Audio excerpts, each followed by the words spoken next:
আজকের ভিডিওতে সেই নিয়ে এসেছি ৩০০ বছর পুরানো নীলকুঠি, যেখানে ব্রিটিশরা আমাদের উপরে এত অত্যাচার করেছে। রাতের অন্ধকারে জায়গাটা কেমন ছেদছেদে হয়ে থাকে।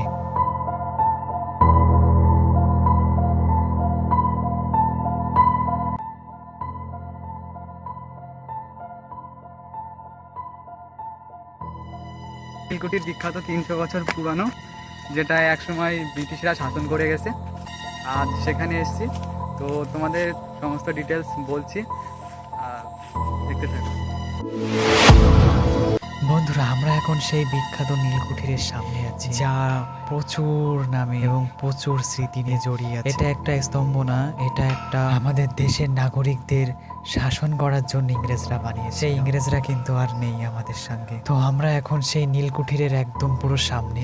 এবার আস্তে আস্তে আমরা নীলকুঠিরের ভিতরে প্রবেশ করব, আর নীলকুঠিরের ভিতরে কি কেমন কোন জায়গায় কি থাকতো খুঁটিনাটি বিষয় আমি তোমাদের সঙ্গে শেয়ার করব। তো দেখতেই পাচ্ছ, এটা নীলকুঠিরের ঢোকার প্রবেশ পথ। নীলকুঠিরের অবস্থা খুবই খারাপ, দেখতেই পাচ্ছ। নীলকুঠিরের ভিতরে যে উপরে ছাদটা ছিল, দোতলা বিশিষ্ট নীলকুঠির ছিল, যেটা কুঠির, যেটা আমরা জানি একটা ঘর। সেই ঘরটা দোতলা বিশিষ্ট ছিল, যেটার একতলা একদম পুরো ভেঙে গেছে, এখন একতলা হয়ে গেছে। এই যে রুমটা তোমাদেরকে দেখাচ্ছি, এই সেই রুম ছিল যেখানে একটি কৃষক না পেরে একটি ব্রিটিশকে নিজের কাস্তে দিয়ে জ্যান্ত কেটেছিল, 2 টুকরো করেছিল। তাহলে আমাদের দেশের মানুষকে এত কষ্ট দিয়েছিল, তারা করেছিল কাস্তে দিয়ে। হয়তো কাস্তে মানে বুঝবে না, একটু গুগলে সার্চ করে নেবে।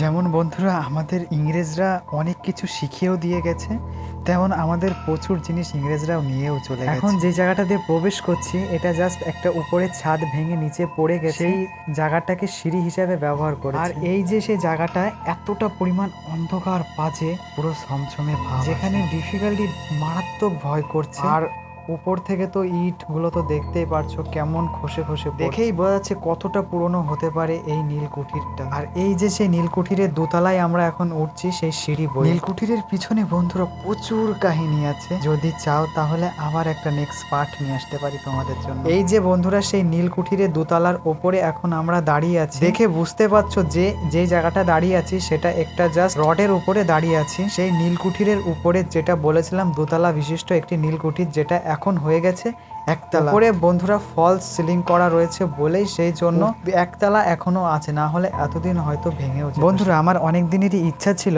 যে আমি নীলকুঠির ঘুরতে আসবো, পরিস্থিতি আর হাতের সময়ের কারণে আমি আসতে পারি। আজ যখন অনেক কষ্টের পর সময়টা বের করতে পারলাম, তো সেই জন্য তোমাদের সঙ্গে শেয়ারও করলাম। তোমরা যদি নেক্সট পার্ট দেখতে চাও তাহলে অবশ্যই কমেন্ট করে বলতে হবে। এবার তোমাদের কাজ হচ্ছে আমাকে সাপোর্ট করো, প্লিজ একটু লাইক কমেন্ট শেয়ার করো। খুবই চ্যানেলটা ডাউন চলে যাচ্ছে, তোমাদের ভালোবাসা বন্ধুরা দেখাও আবার। এই যে বন্ধু নীলকুঠিরটা তোমাদের দেখালাম, এই যে বন্ধুরা তোমাদেরকে নীলকুঠিরটা দেখালাম, নীলকুঠিরের সামনে আরো একটি সুন্দর দৃশ্য, এটা তোমাদেরকে এই ভিডিওতেই দেখাবো। নীলকুঠিরের ভিতরে যেটা আমরা বলি পারমদন, সেই পারমদনটা আছে নীলকুঠিরের সামনে, যেটা ইছামতি নদীর অফ সাইড। এই যে দেখতে পাচ্ছ বন্ধুরা, একদম পুরো নীলকুঠিরের সামনে ছোট্ট পার্ক মতন আছে বা সাইডে, আর তার সামনে এত সুন্দর একটি ইছামতি নদী, ও ইছামতি নদীর ওপারে রয়েছে সেই পারমদনটা। তোমরা যদি চাও এর ডিটেলস নিয়েও ভিডিও বানিয়ে, সেই জন্য অবশ্যই কমেন্ট করে বলতে হবে। আর আজকের ভিডিওটা কেমন লাগলো অবশ্যই কিন্তু কমেন্ট করে বলবেন। এটা একটি রহস্যময় জায়গা, প্রচুর রহস্য এখনো লুকিয়ে আছে, হয়তো কোনো আড়ালে। তোমরা যদি চাও সেই আড়াল থেকে বের করে আনবো প্রশ্নগুলো, নিয়ে তোমাদের সামনে তুলবো। কিন্তু হ্যাঁ, অবশ্যই কমেন্ট করে বলতে হবে যে যদি তোমরা নেক্সট পার্ট দেখতে চাও তাহলে আবার নেক্সট পার্ট আনবো। আর ভিডিওটা লাইক কমেন্ট শেয়ার করতে ভুলো না প্লিজ, ছোট ভাই হিসেবে বললাম।